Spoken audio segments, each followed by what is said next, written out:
Warahmatullahi wabarakatuh. Nama saya Andi Raya Prasetyo. Di sini saya akan sedikit mengulas tentang hakikat belajar. Pada dasarnya belajar adalah masalah setiap orang. Dengan belajar, maka pengetahuan, keterampilan, kebiasaan, nilai sikap, tingkah laku, dan sumber manusia terbentuk, dan semua sikap perbuatan manusia yang terbentuk disesuaikan dan dikembangkan. Oleh karena itu, banyak ahli yang mencoba memberikan definisi belajar. Belajar dapat didefinisikan sebagai suatu proses perubahan perilaku individu seseorang berdasarkan praktek atau pengalaman baru. Perubahan yang terjadi bukan karena perubahan secara alami atau menjadi dewasa yang dapat terjadi dengan sendirinya. Namun yang dimaksud perubahan perilaku adalah perubahan yang dilakukan secara sadar dari reaksi situasi yang dihadapi. Teori belajar yang di dalamnya terdapat tata cara berperilaku, pengaplikasian kegiatan belajar mengajar antara guru dan siswa, serta perancangan metode belajar yang akan dilaksanakan. Di sini ada beberapa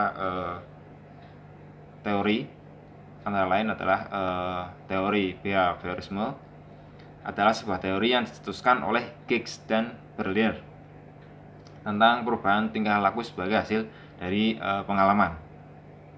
Teori ini lalu dikembangkan menjadi aliran psikologi belajar yang berpengaruh terhadap arah pengembangan teori dan praktek pendidikan dan pembelajaran yang dikenal sebagai aliran behavioristik. Aliran ini menekankan pada terbentuknya perilaku yang tampak sebagai hasil belajar. Lalu ada yang namanya teori kognitivisme. Model kognitif ini memiliki perspektif bahwa para peserta didik memproses informasi dan pembelajaran melalui upaya mengorganisir, menyimpan, dan kemudian menemukan hubungan antara pengetahuan yang baru dengan pengetahuan yang telah ada. Model ini menekankan pada bagaimana informasi diproses. Lalu ada teori konstruktivisme. Konstruksi berarti bersifat membangun. Dalam konteks filsafat pendidikan dapat diartikan konstruktivisme adalah suatu upaya membangun tata susunan hidup yang modern. Lalu ada teori humanistik, yaitu proses memanusiakan manusia, di mana seorang individu diharapkan dapat mengaktualisasikan diri, artinya manusia dapat menggali kemampuan sendiri untuk diterapkan dalam lingkungannya. Proses belajar humanistik memusatkan perhatian kepada diri peserta didik sehingga menitikberatkan kepada kebebasan individu. Lalu bagaimanakah faktor-faktor yang mempengaruhi prestasi belajar di SMK?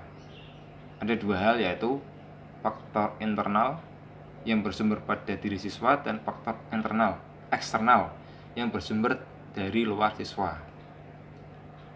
Faktor internal contohnya adalah intelijensi, perhatian, bakat, minat, motivasi. Sedangkan faktor eksternal bersumber dari lingkungan keluarga, dari kurikulum, kelas belajar mengajar. Masing-masing faktor ini akan mempengaruhi prestasi belajar siswa. Itulah kurang lebih beberapa faktor yang mempengaruhi prestasi siswa belajar siswa SMK.